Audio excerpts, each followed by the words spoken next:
Making a documentary is hard. It's really, really hard, and it comes with a lot of procrastination, and I definitely have reasons as to why I'm not doing this documentary. It's hard to get interviews. It's hard to do a process and finish with something that you're proud of. These kinds of things happen a lot to me, and to you too. We all do things that we kind of aren't really proud of when we think about them. These things could include not texting someone back, or littering, or forging my parents' signature, not opening the door for someone out of laziness, piracy, cheating, cutting in line, gossip, judging people or making assumptions about them. There are so many things that we do that we don't really think about that much, and it's always interested me. I talked to Miss Hobbs today, an English teacher at Hudson High School. She is truly a really kind-hearted person, and someone that came right to my mind when I had the idea of making this documentary. And I thought it would be perfect to pester her with questions about morality and experiences that she's had in the past, or things that she does every day. And to see that even someone like her, who's like super kind and understanding with her students and other people, that even someone like her can sometimes make these mistakes in life. So I remember one particular time, and I think about it even today. I was part of a group that really picked on a boy. He was the kind of kid who probably would get picked on quite a bit. He was a nice guy. When I think back on it, he was a really nice guy. And he was a little bit awkward. There was a couple of boys in this group, popular kids, who really started like teasing him about his size and teasing him about sort of the way he spoke and the way he dressed and basically anything about him. And this happened at summer camp when it was between 9th grade and 10th grade. And I wasn't with anyone that I knew. So I was away from my friends and away from my school and my town. And I went to summer camp, and I remember being on the bus going to summer camp, and I sort of connected right away with some kids who turned out to be sort of like the popular group at camp. And I'd never been in the popular group of kids before. And I just remember thinking, this is not right. This is a wrong thing to do. This is really mean. And yet, I didn't say anything. Just being let in, a little peek into the popular world. And I turned into this other person that I don't even like. Like, that person that I was not a likable person. If I ever could come across this person again, I mean, he's a man my age at this point and probably has a whole big life of his own, I would talk to him about that, and I would tell him how sorry I am that I did that, and that it's really affected me. And I thought about that all the time since.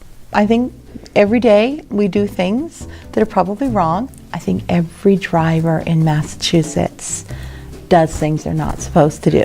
And I know that when I'm out on 495 and I'm in a hurry to get somewhere, I'm not going 65, which is the speed limit, I'm going 75. Sometimes that creeps a little bit higher. I see a lot as a teacher, like I see a lot of little inconsiderate behaviors on the part of students, like not thinking about the people around them who might need a different environment or might be really trying to focus and concentrate. So those are inconsiderate behaviors. I hope that I don't behave in that way. I try to check myself. Since 9th grade and I hurt that boy, I think it really hit home, that you really had to listen to your moral self, because I think it's important to think about how you're behaving morally in the world. So I try to live my life just being good to those around me. And I think that it makes for a better world for all of us. I think it also makes me a happier person. We started talking about the documentary itself, the process of making it, and how hard it was to do so. I really needed more interviews, specifically ones from students, to gain a little bit more perspective. I think this film project is fascinating. How many people are you going to interview? I want to interview students, but excellent. It's hard because my friends don't like to be on camera, and then I don't really know anyone else, so it's I don't know where to get these people. I don't know. Maybe you could do paper bag interviews where they could wear the paper bag. Would you like to ask in class if there would be people interested? Yeah, maybe. They could shoot you an email or something. That might work. Not one person wanted to help me with interviews. Not one person even had any real interest or reaction to what I was talking about. They just kind of resumed their daily lives and didn't really care about what I had to say or what I was working on or that I needed help. I didn't even receive an email, which I wasn't expecting to begin with. And it just sucked to see that other people's passions, people would always be willing to help them, but no one would help me. And it could have been for many reasons. Not wanting to answer somewhat personal questions, my popularity, my reputation, or just not caring about someone's projects and passions unless you're successful or if they're getting something out of it. I know I shouldn't think this way, but I am. And this is a great example of doing or feeling something bad and knowing it's bad, but doing it anyway. When I struggled to get interviews and I was just frustrated and just stressed, I would blame other people for my problems. And that's something that I'm not proud of. This made me realize something. I realized that something immoral that we do externally, like acting in a certain way towards someone or doing something inconsiderate, and there's also things that we do internally, like thinking unreasonably about people. Just like I was in the making of this documentary.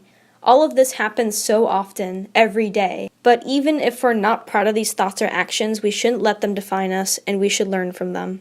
So with Miss Hobbs, it was very understandable that she learned from her mistakes, she learned from her story, and she was able to become a better person from it. And with me, I was able to be a little bit less judgmental towards people.